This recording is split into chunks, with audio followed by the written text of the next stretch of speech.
Prezados irmãos, boa tarde a todos. Antes de nós começarmos a palestra, eu quero mostrar dois livros na qual eu pautei a minha palestra e também indicar para os irmãos. Não sei se ainda editam, mas existe para vender em livrarias mais antigas e também em sebos. No Brasil, nós temos uma obra do pastor Ezequias Soares, que é essa aqui: Como responder às testemunhas de Jeová. Essa obra literária é uma das melhores que existem. E junto com ela, tem esse outro volume, chamado Provas Documentais. Então, aqui ele faz os comentários, e aqui ele coloca as evidências documentais de pesquisas, feitas para que você possa conferir as contradições das testemunhas de Jeová. Então é um livro que, se você puder adquirir, se você puder procurar e ainda achar, vale muito a pena. Eu não sei, pastor Natanael, se ainda edita esse livro da editora Candeia. Não edita mais? É uma pena, né? É uma pena. Mas você procure aí, ver se você encontra. Um outro trabalho que nós estamos fazendo também, e depois no final da palestra eu quero falar mais. Nós tivemos uma ideia, lá em São José do Rio Preto, de fazer um trabalho diferente. Percebendo que, e aqui vai a primeira informação, segundo as últimas pesquisas, a religião que mais cresceu em números percentuais no mundo atualmente são as testemunhas de Jeová. Demograficamente, ou seja, em número de pessoas, a que cresceu mais foi o islamismo, mas em percentuais, foram as testemunhas de Jeová. O trabalho deles é um trabalho maçante, insistente e que infelizmente tem dado certo. A última edição da revista Despertar e da revista Sentinela, eles editaram de cada edição 38 milhões de revistas. Você imagina, eles editam por mês mais ou menos umas 150, 160 milhões de revistas.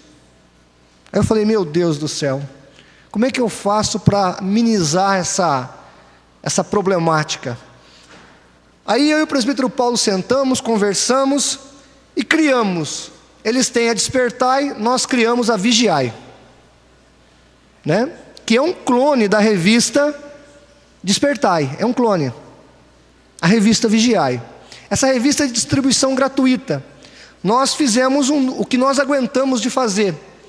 Editamos 20 mil revistas, está marcado 10 mil aqui, porque era 10 mil. Aí o editor da gráfica, que é um pastor amigo meu, me ligou e falou, pastor João, é o seguinte, por mais R$2.500, o senhor faz outras 10 mil. Aí eu falei, pode fazer.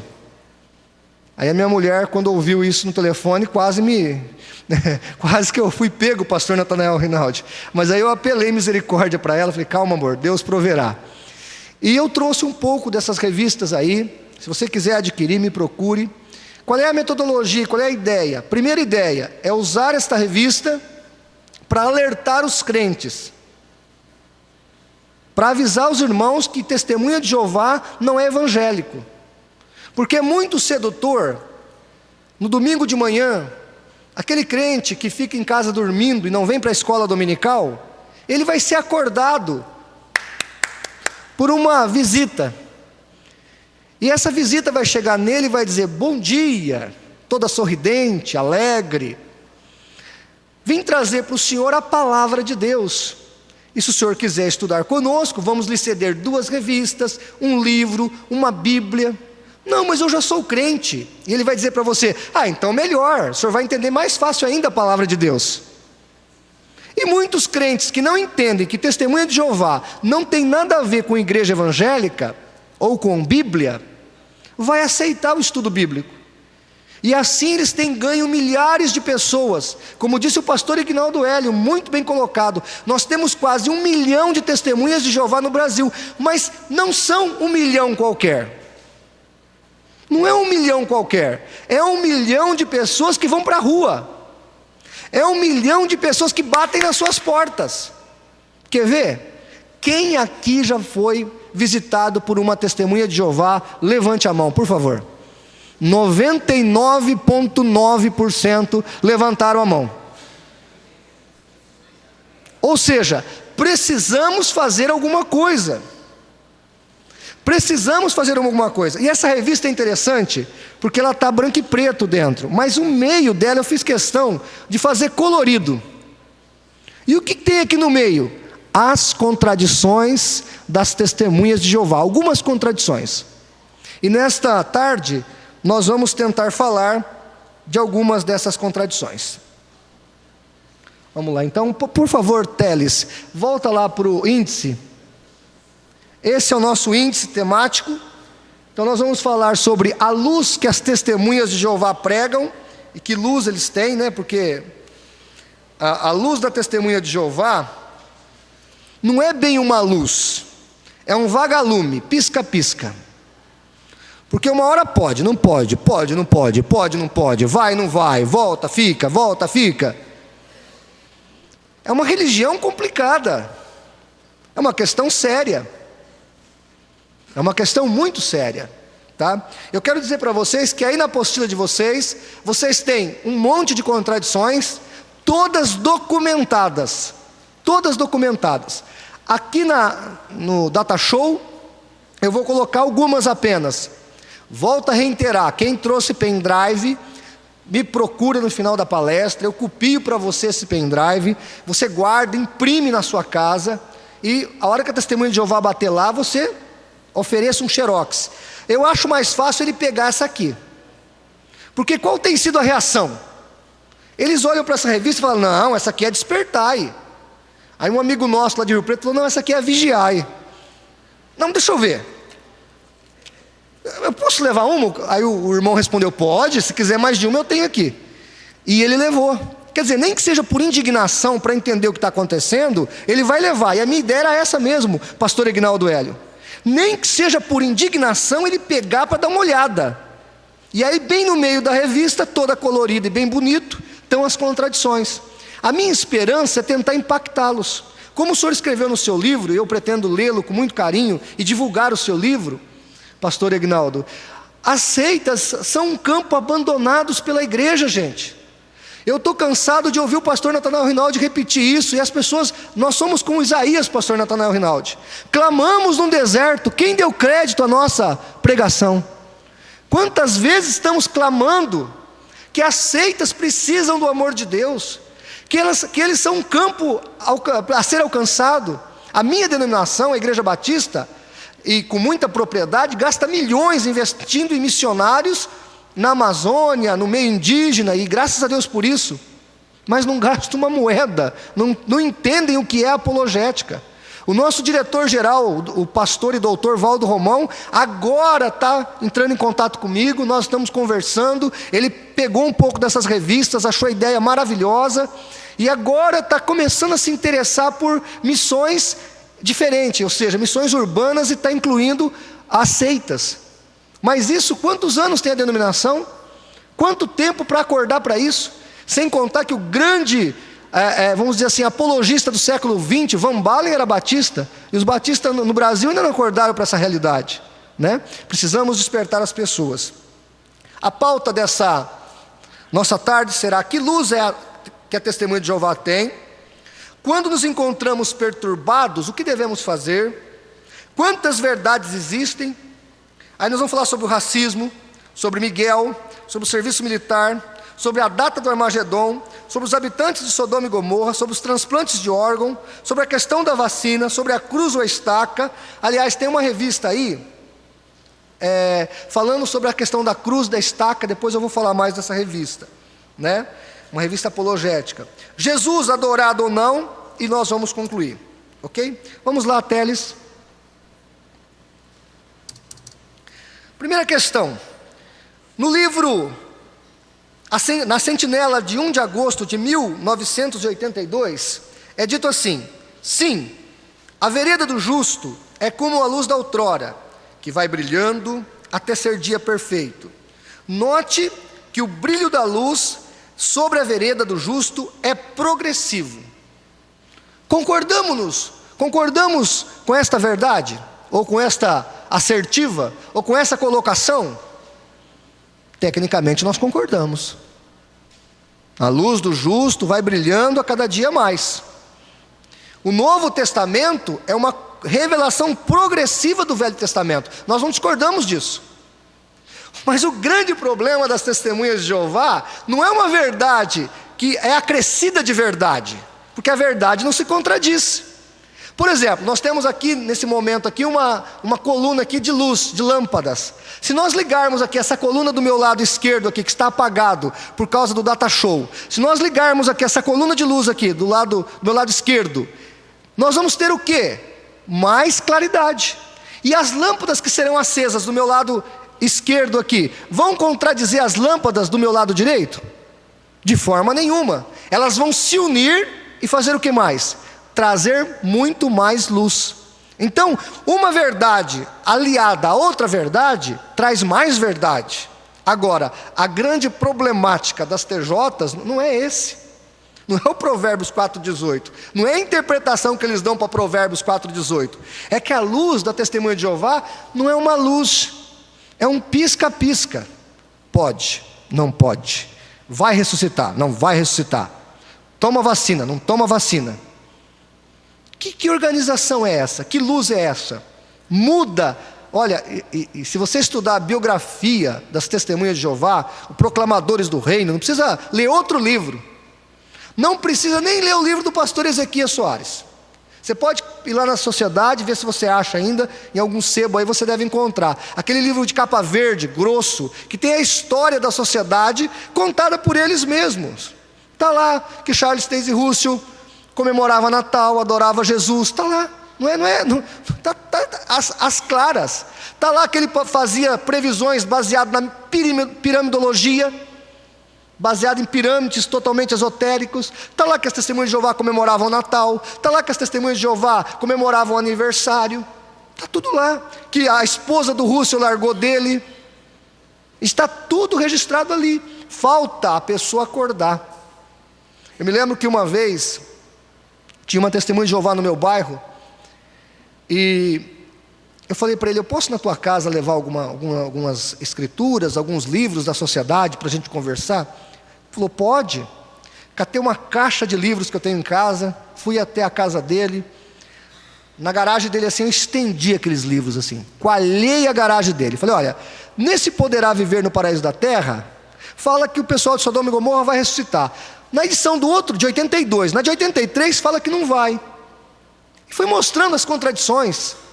Eu tenho um livro lá do próprio Rutherford, escrito pelo Rutherford, o Vida, e outros livros do Rutherford, onde Jesus morreu na cruz. Depois o próprio Rutherford fala que Jesus morreu na estaca. Falei: e agora? Como é que fica? Ele anotou com muita propriedade, anotou tudo. Falei: como é que o senhor me explica isso? Eu vou pedir para o Betel me explicar sobre isso. Eu pessoalmente acho que deve ter sido algum erro de tradução. Eu olhei para ele e falei: nossa, mas isso não é um erro de tradução, isso são muitos erros de tradução. Anotou. De vez em quando eu encontro com ele, quando ele me vê, impressionante, pastor Aguinaldo, ele me vê, parece que está vendo o diabo. Ele foge, ele usa uma bengala, porque ele tem um defeito numa perna, coitado. Ele é aposentado, esse senhor, mas apesar dele não poder andar e tudo mais, ele pega aquela pasta dele, com aquela bengala, com aquela perna doente, e vai mancotolando e pregando a mentira da sociedade, e vendendo as revistas da sociedade. Mas quando ele me vê, ele para até de mancar, ele sai correndo. Eu faço um milagre na vida dele, né? Ele me vê, ele sai andando assim, que nem um... Eu falo para minha esposa: olha lá o fulano, está fugindo. Ela fala: amor, deixa ele, porque coitado, você já deixou ele meio zonzo com aquela questão. E eles ficam ali. Então nós precisamos, irmãos, o apóstolo Paulo, e o Espírito de Deus me incomoda com isso, fala de fortalezas. Fortalezas. Quando o pastor Natanael Rinaldi vai pregar por um adepto de seita, quando o pastor Aguinaldo Hélio, quando nós estamos pregando por um adepto de seita, não é uma coisa comum, nós sentimos ali uma fortaleza. E essa fortaleza que a Bíblia fala, são prisões internas, emocionais, onde a pessoa está presa pelo lado de dentro. Pelo lado de dentro. E essa pessoa que nós estamos tentando levar ao Evangelho de Cristo para ele, é uma pessoa difícil. porque ela está presa emocionalmente, sentimentalmente, por dentro. E é preciso de muita oração. Com relação a essas mudanças, Jeremias capítulo 1, versículo 12, diz a palavra do Senhor: então me disse o Senhor, viste bem, porque eu velo sobre a minha palavra para cumprir.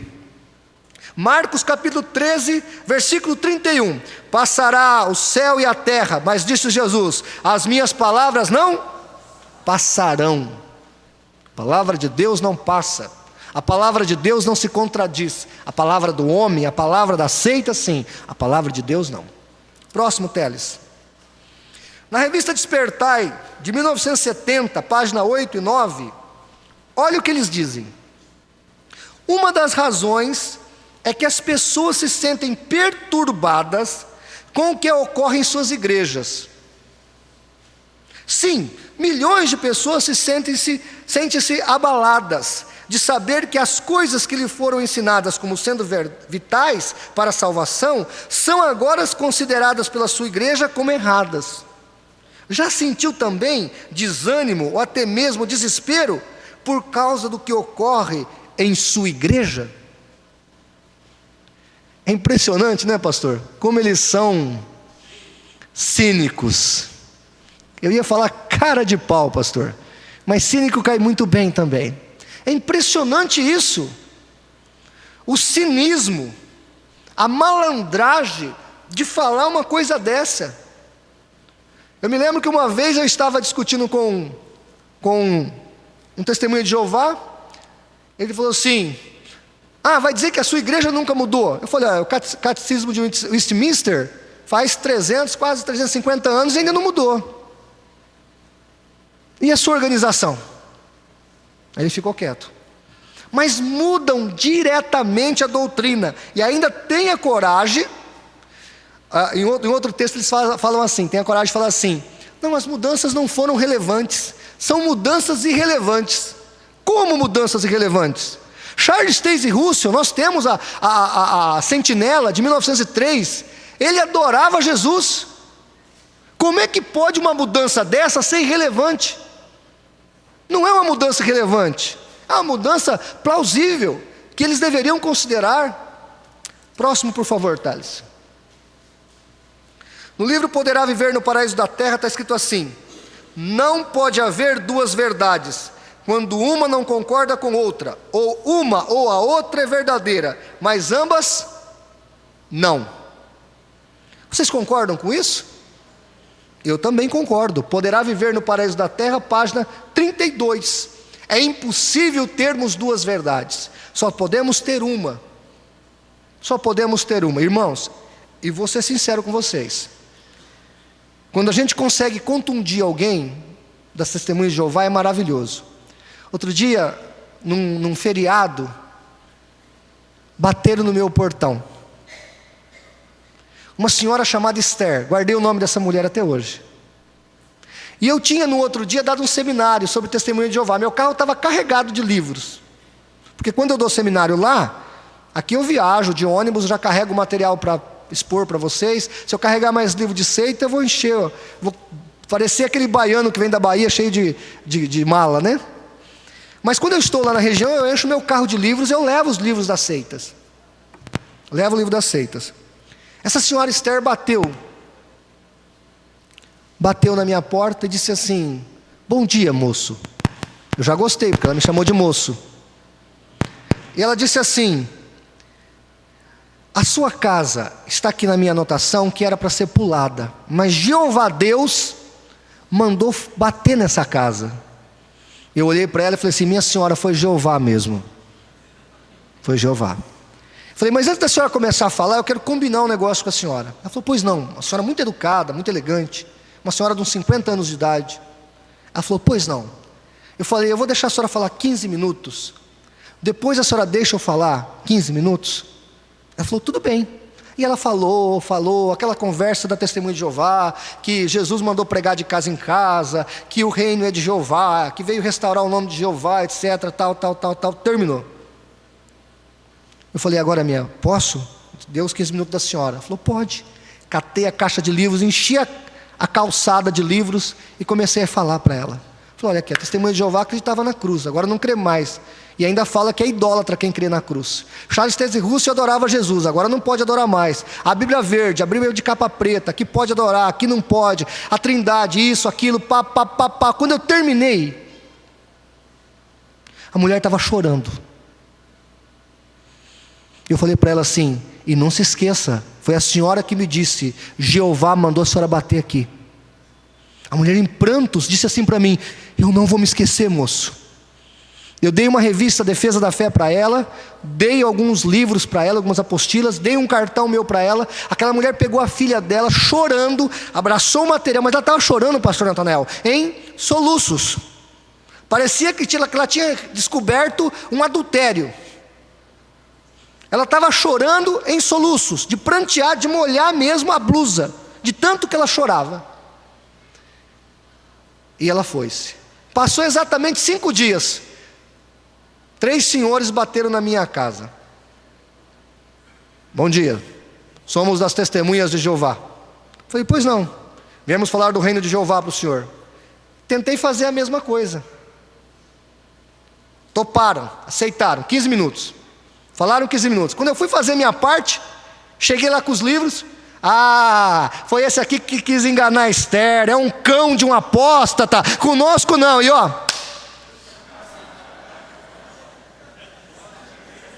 eram os anciãos do salão. Aí não me deram meus 15 minutos, me roubaram meus 15 minutos. Sabe o que eu fiz? Não fiquei sem meus 15 minutos. Eles foram na rua e eu atrás gritando, Charles Taze Russell morreu adorando Jesus, e eu atrás gritando. E um falava para o outro, vamos embora que esse cara é louco. E eu, Charles Taze Russell morreu adorando Jesus. E eu fui atrás deles. Eu sei que quando eu estava porque o meu quarteirão era a minha rua de um quarteirão só. Quando eu estava em casa, eles não batiam lá, eles davam uma olhada, ver se eu estava por lá, porque se eu saísse do portão, eles vazavam da rua. Os meus vizinhos perguntavam assim para mim, por que as Testemunhas de Jeová não gostam do senhor? Aí eu falei, olha, porque eu digo a verdade, eles não gostam da verdade. Mas nós precisamos tentar contundi-los com a verdade. Próximo, Thales. Racismo. Bom, o racismo é uma problemática que nos Estados Unidos pegou todas as seitas, inclusive até mesmo igrejas. Isso aí a gente sabe. A senhora Ellen Gold White, da Igreja Adventista do Sétimo Dia, chegou a falar que os negros é uma mistura de cruzamento de homens com bestas feras. Verdade, né? Para os mormons, os negros viraram gente em 1972. Até 1972, os negros não eram gente. Isso é fato. Nós temos um artigo escrito pelo professor Paulo Cristiano, chamado Os Racistas de Cristo, lá no site do CACP. Um texto maravilhoso, que ele coloca todas essas coisas, uma pesquisa muito boa que ele fez, sobre essa questão do racismo no meio da seita. As Testemunhas de Jeová, em 1928, dizia que os negros têm capacidade mental inferior ao branco. Em 1982, olha que demorou muito tempo, hein? Eles descobriram que o negro tem inteligência igual aos brancos. Está na Despertai de 22/4/82. Ou seja, quantos anos passaram aí? 50 anos?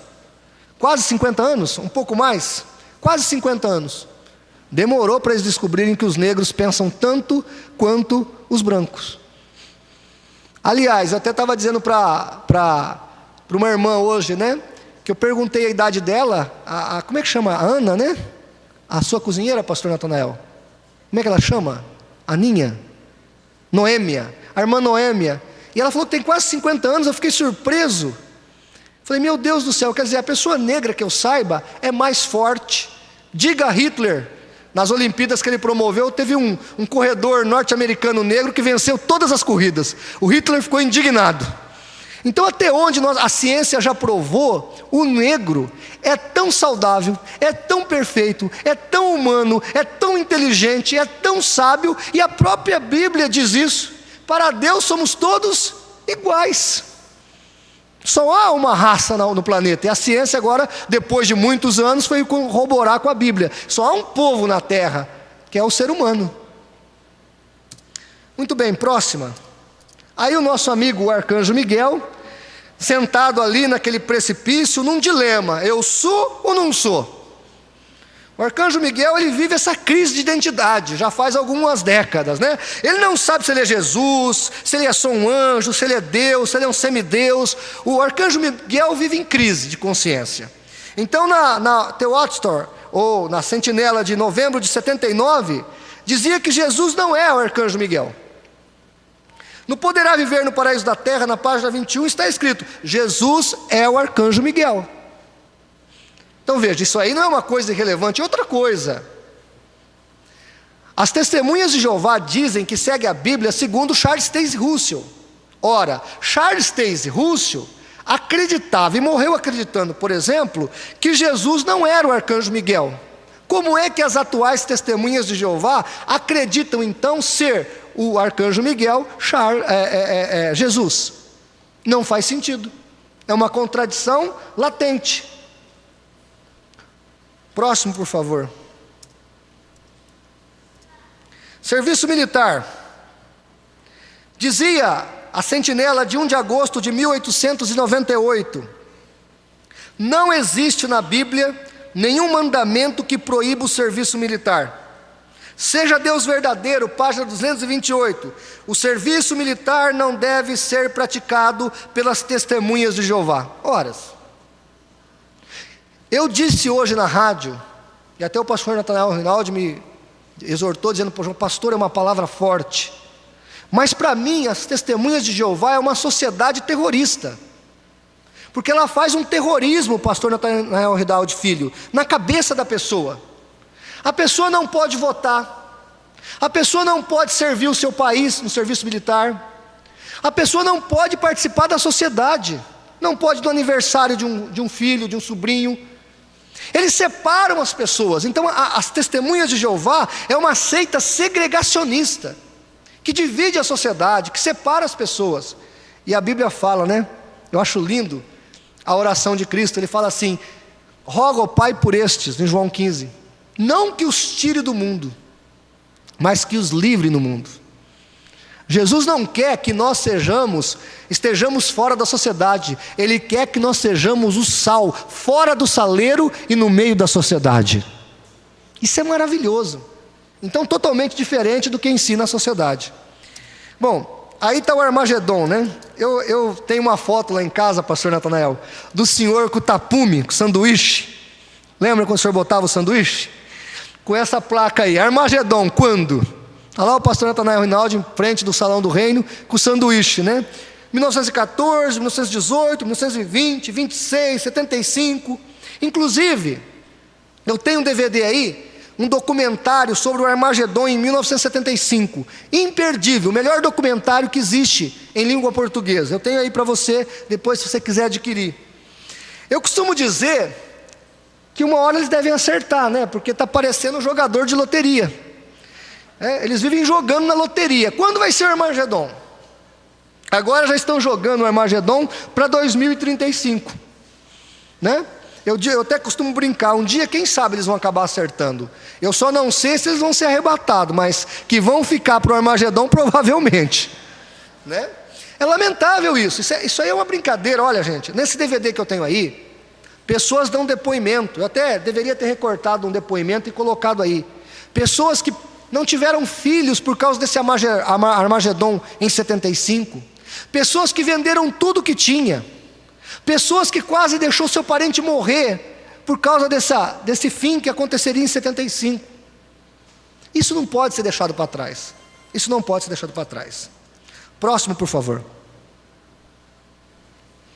Os habitantes de Sodoma e Gomorra. Esse aí é o mais confuso. Porque olha para mim aqui. A testemunha de Jeová tem uma doutrina. Eles ensinam que todo mundo um dia vai ressuscitar, com exceção de um grupo de pessoas, que é esses habitantes de Sodoma e Gomorra. Então, por exemplo, eu e você que não somos testemunhas de Jeová, nós vamos ter uma chance no milênio. Até o senhor, viu, pastor Natanael Rinaldi?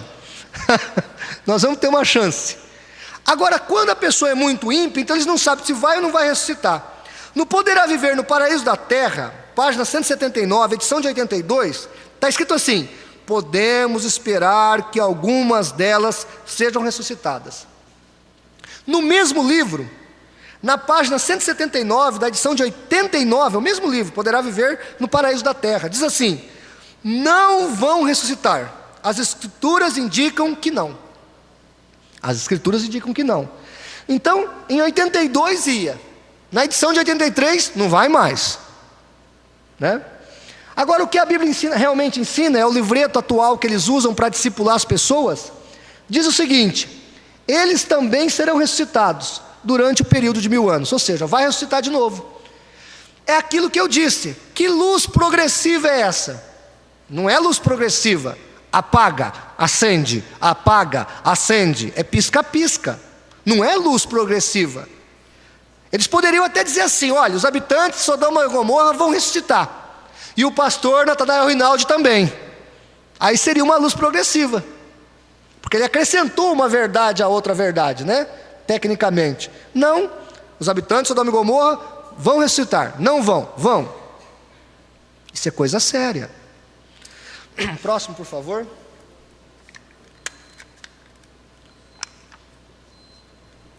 Transplantes. Estou terminando. Eu me lembro que eu estava no dentista. Eu até gosto de contar essas minhas experiências, porque eu vivo isso. Eu sou um evangelista de seitas.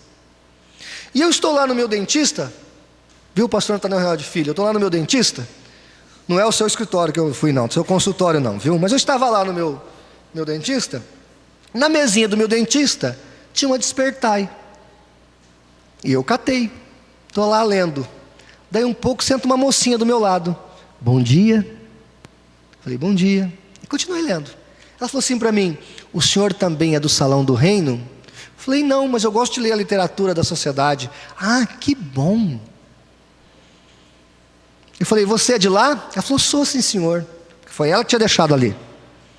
Aí eu falei assim: posso te fazer uma pergunta? Ela falou, claro, estou às suas ordens.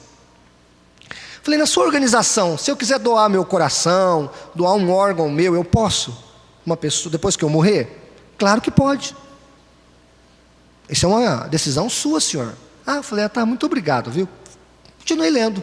Passou uns 2, 3 minutos, eu voltei para ela e falei assim, é o checkmate.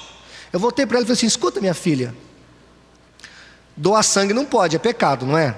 Ah, claro que é, doação de sangue não pode. Eu falei, então só você me explica uma coisa. Como é então que eu recebo um transplante de um fígado, que é 60% de sangue coagulado, de um morto, eu recebo a doação desse fígado, como é que fica? Eu estou recebendo o sangue dele. Eu recebo um coração, por exemplo, a pessoa acabou de morrer, tira o coração dela para pôr em mim. O médico não vai pegar uma mangueira de ar e fazer assim no coração, para secar o coração. Ele vem cheio de sangue. Eu fiz desse jeito. Ele vem cheio de sangue. E ele vem, bota assim num saco plástico, porque eu já vi fazer, eu já vi um Globo Repórter sobre isso. Eles vêm, o médico tira e já coloca no peito do indivíduo. Inclusive por causa dessas porções de sangue, por causa do tecido ser diferente, tem que tomar remédio para rejeição. Inclusive eu fiz questão de entrevistar um médico cardiologista em Rio Preto sobre isso. Ele me explicou que realmente vem com frações de sangue do falecido, do doador. Eu disse, como é que faz então? Ela falou assim, por gentileza, o seu nome completo, seu endereço, a que dia eu posso visitar o senhor? Eu falei, qualquer dia, assim, assim. Ah, tá. Ela anotou todos os meus dados, telefone e tudo. Faz 5 anos. Até hoje ela não voltou. Ou seja, não teve resposta. Então, a evangelização de seita, eu me lembro que o Dalton falou uma coisa muito interessante aqui, numa palestra que ele deu sobre adventismo. Às vezes, uma pequena conclusão de raciocínio, você liberta o adepto da seita. Você liberta. Essas contradições, elas são boas para você saber, para você na hora de dialogar, usar isso no momento estratégico. Você guarda, a hora que ele falar, você dá o checkmate. Porque na verdade é um jogo de intenções. É igual um debate político. né? Hoje nós estamos na época de eleições, aí tem os debates políticos, né? Quando um político dá um checkmate no outro candidato, toda a plateia fica do lado do candidato que venceu o debate político. Quando você está discutindo sobre seita com alguém, é um debate, e você tem que seguir as regras de um debate. Delimite o tempo, certo? Delimite o assunto, para você não deixar a pessoa escapar, porque a testemunha de Jeová, quando você mostra a contradição, ele tenta escapar. Não deixe ele escapar, fique na mesma tecla, até ele ceder, entendeu?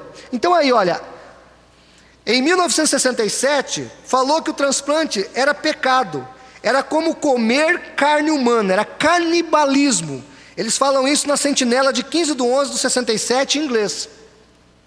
Hoje, na Sentinela de 1/9/1980, página 31, diz assim: não há nenhuma ordem bíblica que proíba especificamente receber outros tecidos humanos. É um assunto de decisão pessoal. Você pode receber tecidos humanos.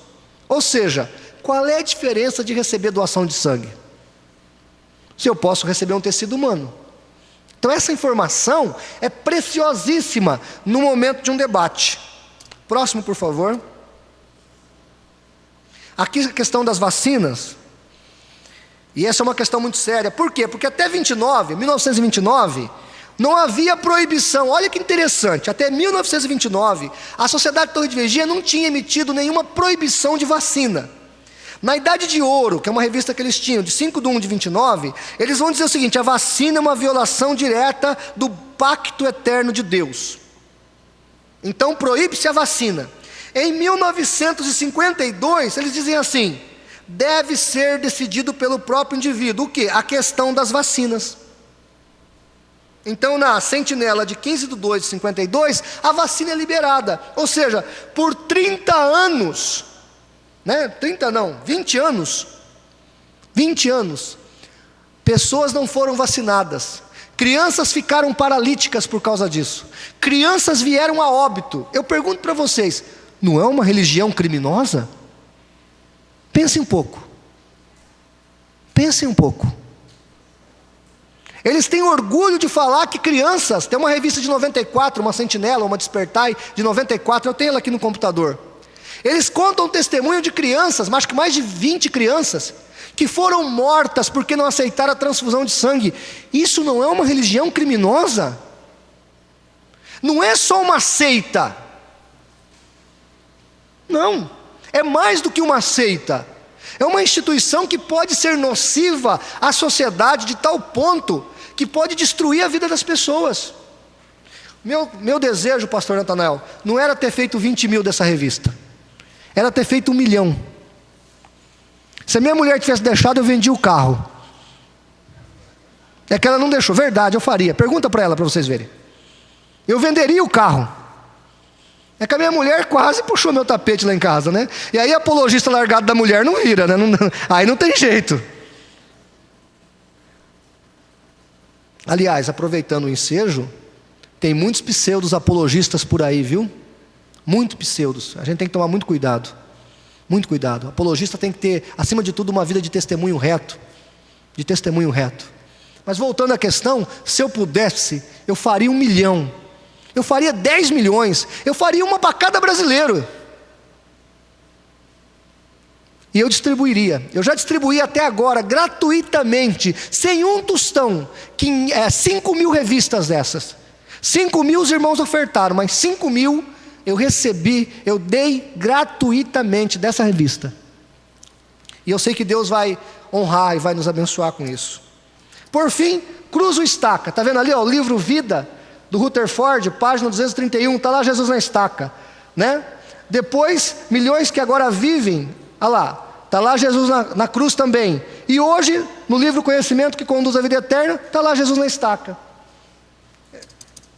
Quer dizer, uma hora Jesus está na estaca, outra hora Jesus está na cruz.